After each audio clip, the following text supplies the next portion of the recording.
प्यारे बच्चों, राज्य शिक्षा शोध एवं प्रशिक्षण परिषद बिहार पटना में आपका स्वागत है। आज हम उपस्थित हुए हैं प्लांट टिश्यूज़ पादप ऊतक को समझने के लिए। विस्तार से हम लोग इसको समझेंगे। तो सर्वप्रथम आप ये बतलाएं कि क्या आपने विविध प्रकार के जीव जंतु और पेड़ पौधे अपने पास देखा है, उसे ध्यान से देखा है? क्या क्या वो करते हैं एक्टिविटीज़? वो जीव जो हैं वो तो भागते दौड़ते रहते हैं, लेकिन पेड़ पौधे एक ही जगह पर अवस्थित रहते हैं। तो इनका क्रियाकलाप कैसा है, ये किस तरह से कार्य करते हैं, इसको हम लोग समझेंगे। एक चित्र आपको मैं दिखा रही हूँ। एक है ये अमीबा और दूसरा है मानव। अब इसमें हमको ये समझना है कि यूनिसेल्युलर एक कोशिकीय जीव और बहुकोशिकीय जीव में क्या अंतर है।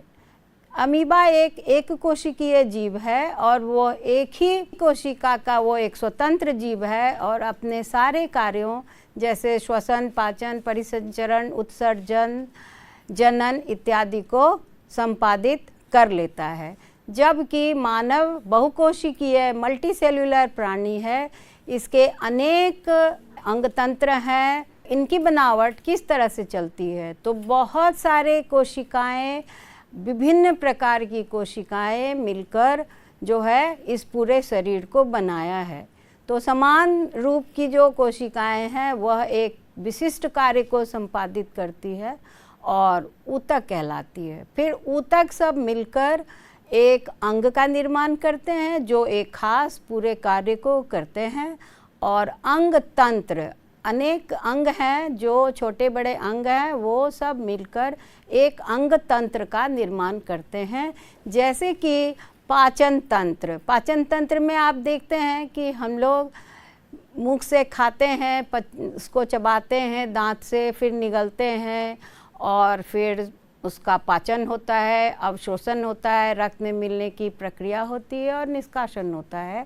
तो ये सारे कार्य करने के लिए इतने सारे अंग हैं और उतने सारे अंगों को बनाने वाले उतने विभिन्न ऊतक हैं और वे सारे ऊतक अनेक कोशिकाओं से, समान संरचना वाली कोशिकाओं से एक ऊतक का निर्माण होता है। तो अब हम लोग ये समझ सकते हैं कि मल्टीसेलुलर जो ऑर्गेनिज्म है, जो मानव है, वो अत्यंत विकसित प्राणी है और उसको जो पूरा डिटेल में समझना है उसके पहले हमें ऊतक को समझना चाहिए। तो ऊतक को समझने के लिए सर्वप्रथम हम एक उसकी फंक्शन को समझेंगे। तो इसके लिए हम कह सकते हैं कि समान संरचनाएं वाली कोशिकाओं का एक समूह है जो दक्षतापूर्वक जब एक कार्य को संपादित करे तो उस विशिष्ट समूह को हम ऊतक कहते हैं। अब ये विभिन्न ऊतक मिलकर जब अंग और अंगतंत्र का निर्माण करते हैं तो सारे कार्यों का संपादन होता है। इसके लिए हमें जानना पड़ता है कि पौधे जो हैं वो एक जगह निश्चित रूप से खड़े रहते हैं एक स्थान पर, फिर भी वो अपने सारे कार्यों को कर लेते हैं, जैसे कि वाष्पोत्सर्जन, प्रकाश संश्लेषण, गैसियस एक्सचेंज जो उनके बीच होता है, कार्बन डाइऑक्साइड ऑक्सीजन का जो एक आदान प्रदान है, इन सारे कार्यों को, फिर जनन की क्रिया, बीज लगना, उसमें से फिर नए पौधे का निर्माण होना, ये सारे कार्य वो करते हैं एक ही स्थान पर, लेकिन खड़े रहते हैं। जबकि उनका जो वृद्धि है वो अनियमित है और जंतुओं की जो वृद्धि है वो एक निश्चित अवधि के बाद रुक जाती है, वो नियमित रहती है और वो बहुत गति करते हैं। उनके सारे सेल्स लिविंग होते हैं, जबकि प्लांट्स के अधिकतर सेल मृत रहते हैं, डेड कोशिकाएं रहती हैं। तो ये जंतु भागते दौड़ते हैं, शिकार पकड़ते हैं, अपना आवासन खोजते हैं, अपना भोजन खोजते हैं और फिर प्रजनन करके अपनी संतति को आगे बढ़ाते हैं। तो उनका विकास बहुत ज़्यादा हुआ है और वो बहुत ही एफिशिएंटली रहते हैं इस पृथ्वी पर, जो इन सारे गतियों को करके दुश्मनों से अपनी रक्षा भी करते हैं। तो इन सब बातों के लिए हमें दोनों को अलग अलग पढ़ने की आवश्यकता है। तो आज हम पढ़ने जा रहे हैं पादप ऊतक। पादप ऊतक में जैसा मैंने कहा कि वो अनियमित वृद्धि करते हैं, और कैसे वो करते हैं ये हम लोग समझेंगे कि अनियमित वृद्धि करना, फिर भी सारे कार्यों को संपादित करने का काम वो करते हैं। तो अभी हम लोग उसको एक प्रयोग करेंगे, एक छोटा सा, जिसमें कि 2 जार हम लेंगे, दोनों को नाम दे देंगे, जार 1 और जार 2। दोनों जारों में हमने पानी भर दिया है और दोनों जार के मुंह पर ऊपर में, जार मतलब समझिए ग्लास, शीशे का ग्लास, और उस पर प्याज रख दिया है और हम उसका रीडिंग लेना शुरू करते हैं। जड़ जो है प्याज का वो पानी में डूबा हुआ है। धीरे धीरे 1 दिन, 2 दिन, 3 दिन बीतता है तो देखते हैं कि दोनों में, उसका लेंथ को नापते हैं जड़ का, तो देखते हैं बराबर वृद्धि हुई है।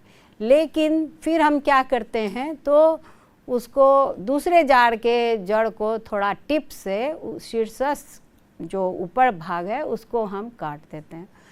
काट देने के बाद देखते हैं वृद्धि कैसे हो रही है। तो अब देख रहे हैं कि पहले जार में तो नियमित ढंग से वृद्धि वैसे के वैसे चल रही है, लेकिन दूसरे जार में वृद्धि रुक गई है। तो इससे आपको क्या पता चलता है, क्यों ऐसा हुआ कि वो दूसरे जार में अभी वृद्धि जड़ की रुक गई?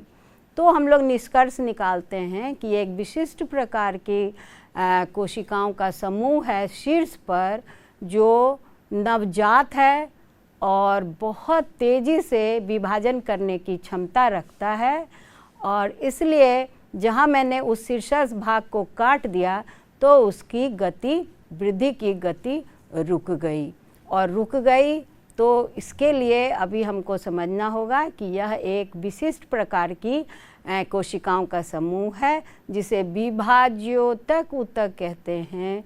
अंग्रेजी में कहते हैं मेरिस्टेमेटिक टिश्यूज़। मेरिस्टेमेटिक टिश्यूज़ कहाँ कहाँ पाए जाते हैं, इसके लिए भी आप एक चित्र देखें, जिसमें मैंने बताया है कि एपिकल, जो सबसे शीर्ष पर जो है टिश्यूज़, उसे कहते हैं एपिकल टिश्यूज़, यानी कि शीर्षस्थ ऊतक।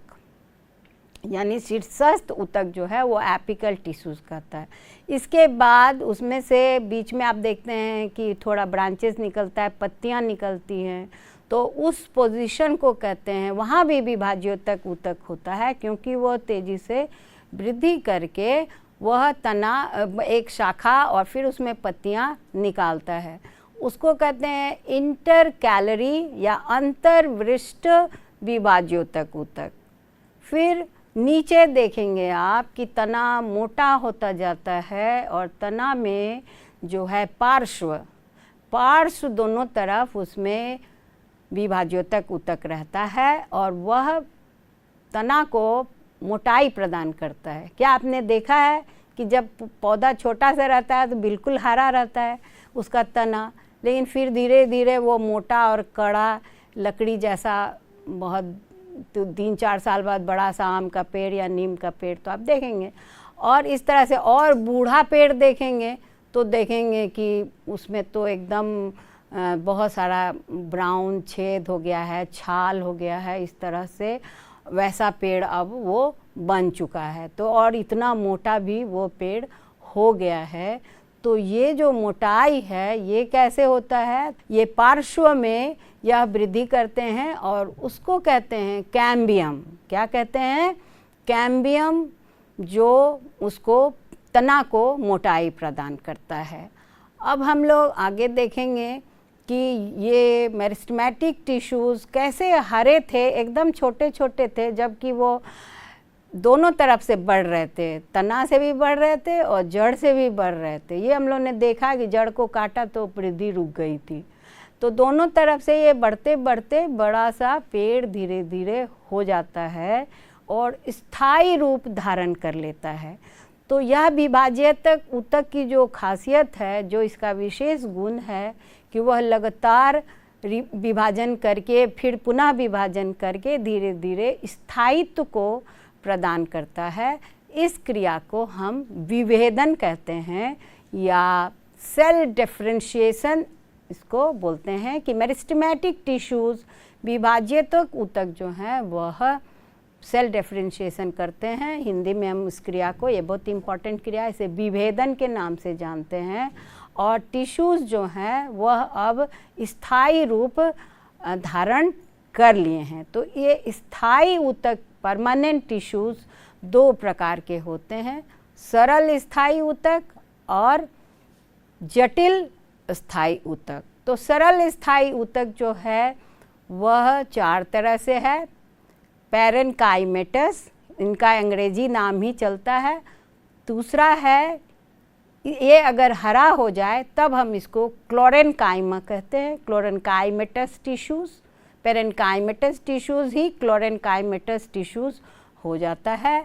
फिर है एक दूसरा, तीसरा बोलिए एक तरह से, ये है कॉलेनकाइमा। कॉलेनकाइमेटस टिश्यूज़ जो है यह मजबूती प्रदान करता है तना को, पत्तियों को, खास करके पत्तियों के मार्जिन पर और पत्ती का जो पिटियोल होता है उस पर ये रहते हैं। ये काफ़ी मजबूत रहते हैं और कितना भी आंधी तूफान आए तो पेड़ की शाखाएं टूटती नहीं है और पत्ते गिरते नहीं हैं। ये लचीलापन, ये दृढ़ता और फिर फ्लेक्सिबिलिटी, इस तरह की जो गुण है पौधों में, पेड़ों में, यह किसके द्वारा प्रदान किया जाता है? यह कॉलेनकाइमा के द्वारा ही प्रदान किया जाता है। कॉलेनकाइमा जो है वह अंदर से तो वो लिविंग ही है, लेकिन उसके कोना पर, कॉर्नर पर जो है वो पेक्टिन नाम का एक पदार्थ गाढ़ा करके जमता रहता है और कोई स्थान बीच में नहीं रहता है। तो ये प्रदान करता है स्ट्रेंथ, यांत्रिक जो सपोर्ट है वह करता है। फिर एक चौथा है स्क्लेरेन्काइमा। स्क्लेरेन्काइमा को हम लोग कहते हैं दृढ़ ऊतक। ये लगभग सारे मृत हैं, डेड हैं। मैंने पहले ही कहा था कि पौधों में अधिकतर जो हैं टिश्यूज़ वो डेड हो जाते हैं धीरे धीरे और डेड ही रहते हैं और बहुत सारा भाग नया भी रहता है। तो इस प्रकार से है बनावट पौधों की। अब है जटिल ऊतक। जटिल ऊतक जो है उसमें संवहन ऊतक के नाम से भी वो जाना जाता है। संवहन का अर्थ क्या होता है? उसका अर्थ है संवहन करना, यानी कंडक्शन करना। अब पौधे, आप लोग को मालूम है कि जड़ से जल और लवण, घुलनशील लवण का अवशोषण करते हैं और अवशोषण करके ऊर्ध्वाधर, वर्टिकल, ऊर्ध्वाधर किसको कहते हैं? ऊपर की ओर को वो जल पहुंचाया जाता है पत्तियों में, क्योंकि आपको पता है कि पत्तियों में प्रकाश संश्लेषण की क्रिया होती है। तो जब जल और घुलनशील लवण जो रॉ मटेरियल है प्रकाश संश्लेषण के लिए, वो जब वहाँ पहुँचेगा तभी ये क्रिया हो पाएगी। तो ये जो संवहन ऊतक है ये जटिल है, इसमें कई प्रकार के सेल्स हैं, इसके बारे में हम लोग डिटेल में पढ़ेंगे। तो इसे कहते हैं जाइलम टिश्यूज़। संवहन ऊतक जो जल एवं घुलनशील लवण का कंडक्शन करते हैं, संवहन करते हैं, उसे हम जाइलम टिश्यूज़ के नाम से जानते हैं। अब दूसरी बात, फ्लोएम टिश्यूज़, इनका क्या काम है? भोजन जो तैयार हुआ, आप जानते हैं कि सारे हरे पौधे स्वपोषण करते हैं, अपना भोजन स्वयं निर्माण करते हैं प्रकाश संश्लेषण क्रिया करके। अब इस भोजन का पेड़ में ऊपर के भागों में पत्ते लगे रहते हैं, तो आप देखेंगे कि उनको सब भाग में भोजन पहुंचाना जरूरी है। तो वो डाउनवर्ड भी है, वो जड़ है, जड़ कैसे बढ़ेगा बिना भोजन के? तना, अनेक शाखाएं, फूल पत्ती विकसित होगा, बीज बनेगा, इतने सारे कार्य होंगे। तो इसके लिए जो है वह वितरण चारों तरफ करता है, स्प्रेड करता है फूड को। और जहाँ भी ज़्यादा आवश्यकता होती है या विशेष परिस्थिति क्रिएट हो गई है तो वो विपरीत परिस्थिति में वो ज़्यादा खाद्य संचय करके रहता है और अच्छे समय का इंतज़ार भी करता रहता है। तो इस तरह से फ्लोएम का कोई निश्चित जो है वो जैसे आप जाइलम में आपने सीखा कि वो ऊर्ध्वाधर है, वर्टिकल है, इसमें ऐसा नहीं है, ये वितरण करता है और जहाँ जैसी आवश्यकता होती है उस तरह से वो भोजन को पहुँचाते रहता है। तो ये भी कई सारे 4 तरह के अलग अलग सेल से बने होते हैं और तभी ये इस कार्य को वो संपादित कर पाते हैं। अब हम लोग देखेंगे जो पहला है हमारा सरल ऊतक, सिंपल टिश्यूज़, जिसमें पेरेन्काइमेटस। तो पेरेन्काइमा क्या है? पेरेन्काइमा है कि वह बहुत ही कोमल भागों में रहता है, यंग है, नवजात है और लिविंग है। बहुत सारा वो तेज़ी से विभाजन करने की क्षमता रखता है और उनके बीच में लूजली वो पैक्ड रहते हैं, कभी कभी टाइटली भी रहते हैं और उनके बीच में अंतर कोशिकीय स्थान काफ़ी पाया जाता है और ये तेज़ी से विभाजन करके जो है दृढ़ता धीरे धीरे फिर अब वो कोलेनकाइमा, क्लोरेनकाइमा, अंत में स्क्लेरेनकाइमा, ये जो उसकी विकास की दर है, पौधे कैसे मैच्योर होते हैं, बाद में वृद्ध हो जाते हैं, तो इसका ये क्रम है। तो पेरेन्काइमा जो है वो सबसे ज़्यादा है सब जगह। आप देखेंगे कि जब पौधा बन रहा होता है तब वो रोज़ रोज़ आप अगर जाएंगे अपने बाग में तो देखेंगे कि अभी ये 4 पत्ता लग गया, तो अभी और एक शाखा लग गया, फिर और फूट गया, फिर और उसमें अब फूला गया। ये सब हम लोग देखने से बहुत खुशी मिलती है और ये सब हम लोग देखते रहते हैं। तो अच्छा भी है, आपके पास आप बच्चे हैं, आपको इससे जानकारी भी होगी कि कैसे कैसे हो रहा है। आप थोड़ा रीडिंग भी लें तो और भी आपके लिए अच्छा है। ये सब आपको बच्चों को 9-10 के खासकर बच्चों को ये सब करना चाहिए। अब पेरेन्काइमा में हम लोग देखेंगे कि ये खास जगहों पर भी उपस्थित है। खास जगहों पर से मेरा ताल्लुक़ है कि वो जैसे कि स्टार्च है, जैसे कि प्रोटीन्स है। तो प्रोटीन्स किस में पाए जाते हैं बच्चों, बता सकते हैं? तो जितनी दालें हम खाते हैं, लेग्यूम्स, उसमें जो प्रोटीन्स बनता है तो उसका ये कार्य है। फिर स्टार्च है, राइस है, व्हीट है, फिर पानी को भी ये जमा करना इसका काम होता है। तो जैसे कि मरुद्भिदीय पौधे हैं या सकुलेंट्स हैं, तो उसमें इनका ज़्यादा महत्व देखा गया है पेरेन्काइमा का। अब एक और चीज़ आप देखें क्या, कमल का फूल पानी में रहता है और बहुत ही आराम से तैरता रहता है। उसके जो पतली सी जो उसकी डंठल रहती है और उस पर कमल का फूल खिला रहता है। तो आपको पता है कि ये कैसे हवा में पानी के ऊपर डोल रहे हैं और अच्छे से रह रहे हैं, इनके अंदर कोई खराबी नहीं हो रही है। तो ये कहलाता है एरेन्काइमा। ये पेरेन्काइमा का ही एक रूप है जो कहलाता है एरेन्काइमा, एरेन्काइमेटस टिश्यू। नाम से ही पता चलता है कि ये नलिकाएं जो हैं ये बहुत ही स्टेम नलिका टाइप है और इसमें बहुत खोखला है और बहुत सारा इसमें एयर स्पेसेस है। एयर स्पेसेस क्या कर सकते हैं, तो एयर उसके अंदर भरा रहता है जिससे वो हल्का रहता है। हल्का रहने से क्या होगा कि वो बॉयंसी प्रदान करेगा पानी में और पौधे को हमेशा जल के सतह से ऊपर रखेगा। तो ये एरेन्काइमेटस टिश्यूज़ का काम है कि एयर स्पेसेस से वो बॉयंसी प्रदान करते हैं, उत्प्लावन करते हैं और वो अधिक से अधिक जो है पौधों को सुरक्षित रखते हैं, उनको कोई भी नुकसान नहीं होता है। तो ये एरेन्काइमा है। फिर अब भोजन संग्रह मैंने आपको बताया कि कौन कौन से भोजन संग्रह करते हैं। फिर हरे जो पेरेन्काइमा है वो जब हरा हो गया तो उसे हम कहते हैं क्लोरेन्काइमा। क्या कहते हैं? क्लोरेन्काइमा। क्लोरेन्काइमा का क्या मतलब हुआ? मतलब कि वो प्रकाश संश्लेषण कर सकता है। अभी उसको हम देखते हैं कि ये कहाँ पाया जाता है। तो क्लोरेन्काइमा जो है, आप एक चित्र देखें, जब हम पत्ती का एक अनुदैर्घ्य काट यानी ट्रांसवर्स सेक्शन पतला सा काटते हैं, उसे माइक्रोस्कोप के अंदर देखते हैं तो हमें पूरा बड़ा सा एक चित्र आता है जिसमें हम देखते हैं कि हरे जो सेल्स हैं एपिडर्मिस के जस्ट नीचे, वह है palisade mesophyll tissues, mesophyll parenchyma उसको बोल सकते हैं। तो मीज़ोफिल पैरेन्काइमा जो है सबसे ऊपर वाला को पैलिसैड कहते हैं, वो स्तंभाकार है, और स्तंभाकार ही जो है उसमें क्लोरोप्लास्ट है लगा हुआ, भरा हुआ है पूरा, और वह प्रकाश संश्लेषण क्रिया की क्षमता रखता है। उसी के द्वारा सूर्य की जो सोलर एनर्जी है वो ट्रैप होती है।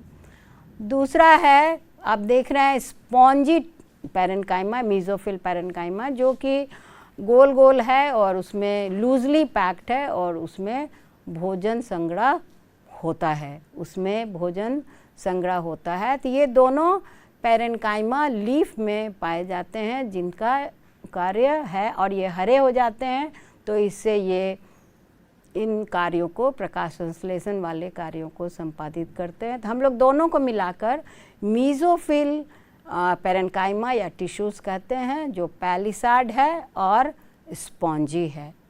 ये आप अच्छा से देखिए, आपके पास वो चित्र है जिसमें कि आप आराम से देख सकते हैं कि एपिडर्मल सेल्स के बाद जो है नीचे पैलिसैड लगा हुआ है और फिर उसके नीचे स्पॉन्जी लगा हुआ है। तो इस तरह से ये सब हम लोग ने सीख लिया। अब है कोलेनकाइमा। मैंने आपको समझाया था कि कोलेनकाइमा जो है वह स्ट्रॉन्ग है। वो क्या है, ऐसे कोशिकाएं अंदर से लिविंग है, लेकिन काफ़ी वो मोटी भित्ति है कोना पर, हर कोना पर अनियमित ढंग से उस पर वो लगा हुआ है और काफ़ी स्ट्रेंथ प्रदान करता है। और ये कहाँ पर मिलता है, पाए जाते हैं, तो ये पत्ती के मार्जिन पर और पत्ती के पिटियोल पर। तो यह इतनी शक्ति प्रदान करते हैं कि कितना भी, आप चित्र भी देख रहे हैं कि कितना भी स्टॉर्म आ रहा है, पेड़ हवा में एकदम झूल रहे हैं, लेकिन जब इतना आंधी तूफान ख़त्म हो जाता है तो फिर पौधे अपने पुराने जस के तस रहते हैं, बहुत कम उनका क्षति होता है। कुछ पुराने पेड़ वगैरह गिरते हैं, लेकिन जो यंग ट्रीज़ हैं वो ऐसे के वैसे बने रहते हैं। तो ये कोलेनकाइमा टिश्यूज़ के चलते है कि उन्हें मैकेनिकल सपोर्ट चाहिए और उन्हें स्ट्रेंथ जो है किसी भी विपरीत परिस्थिति का सामना करने के लिए उन्हें चाहिए। उनके बीच में अंतरकोशिकीय स्थान जरा भी नहीं रहता है और वह जो है उसमें क्लोरोफिल भी कभी कभी मौजूद हो सकता है। और यह पेक्टिन नामक जो मोटी भित्ति जो कोने कोने पर बन जाती है, वह मोटी भित्ति पेक्टिन की बनी रहती है, एक विशिष्ट रासायनिक पदार्थ जिससे कि इसे इतना ताकत मिलता है। अब हम लोग देखेंगे स्क्लेरेनकाइमेटस टिश्यूज़। मैंने पहले ही बताया कि ये सारे मृत ही प्रायः हैं और ये हैं दृढ़ ऊतक भी इसको हिंदी में कहता है, यानी इतनी दृढ़ता पौधे को कैसे प्राप्त होगी। तो इसके लिए आप एक एग्जाम्पल देखें कि नारियल का छिलका निकालना कितना कठिन है, हम लोग कितना उसको ठोक ठोक के वो दुकान वाला सब हथौड़ी से उसको काटता है, कितना भारी काम है। वो हस्क जो है वो निकालना सबसे मुश्किल काम है। तो वो फाइबर्स है, क्या है वो, फाइबर्स है, जूट, हेम्प, कॉटन, ये तीन फाइबरस जो है फाइबर वाले ट्रीज़ हैं और इनको जो है ये स्क्लेरेनकाइमा उनके ऊपर पूरा है। तो स्क्लेरेनकाइमेटस टिश्यूज़ जो है उसको हम कह सकते हैं ये दो प्रकार के हैं, फाइब्रस है और स्क्लेरीड्स है। अब स्क्लेरीड्स क्या है, स्क्लेरीड्स है कि वह क्रंची और ये ग्रैनुलर है, दानेदार है। कैसा है, दानेदार है। तो ये क्रंची और ग्रैनुलर जो है वो जैसे कच्चे अमरूद खाते हैं तो आप देखते हैं कि वो काटने से कैसा लगता है।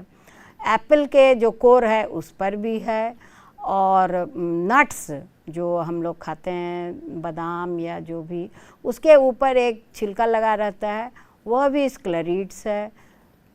जो नाशपाती है उसके गूदा में भी ये रहता है स्क्लेरीड्स, ये ग्रैनुलर टाइप का चीज़। अब बताइए कि क्या चाय की पत्ती में जो है उसमें क्या रहता है, आप बता सकते हैं चाय की पत्ती में? तो आप ये बात जान लीजिए और ध्यान से याद रखिएगा कि चाय की पत्तियों में भी दानेदार रहती चाय की पत्ती, बोलता है ना चाय दानेदार है चाय की पत्ती, बहुत अच्छा है। तो ये ग्रैनुलर है, ये स्क्लेरिड्स है। ये क्या है? ये स्क्लेरिड्स के कारण ही चाय की पत्ती भी दानेदार होती है। तो हम लोग ये सब समझ गए। अभी हम लोग सीखेंगे अब डिटेल में कि ये जो जटिल ऊतक है, जटिल ऊतक में जैसे जाइलम है, तो जाइलम का कार्य तो मैंने आपको बता दिया कि वो संवहन करते हैं, ऊर्ध्वाधर संवहन करते हैं, जो नीचे से जड़ से जल एवं घुलनशील लवण को पत्तियों के ऊपरी एकदम सिरे तक पहुंचाती है। यह ट्यूबुलर है, नेचर इसका कैसा है, स्ट्रक्चर ये ट्यूबुलर है, यानी कि ट्यूब जैसा लंबा और बहुत टाइट है। इसके में आपको 4 प्रकार है, तो आप याद रखेंगे। ट्रकीड्स है पहला, ट्रकीड्स है, दोनों पॉइंट पर एकदम नुकीला पतला और बीच बीच में छेद है, इस तरह का यह सेल्स है ट्रकीड्स। और वेसल्स ये है, बहुत पतली नलिकाएं हैं। इसके बाद दूसरा है वेसल्स, वेसल्स बहुत वाइड है, चौड़ा है, चौड़ा मुंह है और ट्यूबुलर स्ट्रक्चर तो है ही। तो मैक्सिमम पानी को खींचने का काम जो है ऊपर तक यह वेसल्स करता है। तो ट्रकीड्स थोड़ा कम पानी और वेसल्स सबसे ज़्यादा बहुत वाइडर रहता है, तो इसीलिए वाइडर जो है काफ़ी क्वांटिटी में वह मैक्सिमम कह सकते हैं, वह पानी का एब्जॉर्प्शन करके ऊपर तक पहुंचाता है। इसके बाद है इसमें जाइलम फाइबर जो कि मृत है और लिग्निफाइड है, यह भी यांत्रिक सपोर्ट देता है। और जाइलम पैरेन्काइमा जो है वह भोजन संग्रह करती है और यह जीवित कोशिका है और इनका काम है भोजन संग्रह करके सहायता करना। आशा करती हूँ कि आप लोग को ये क्लास अच्छा लगा होगा, इंटरेस्टिंग लगा होगा और बहुत कुछ आप जाने होंगे। धन्यवाद।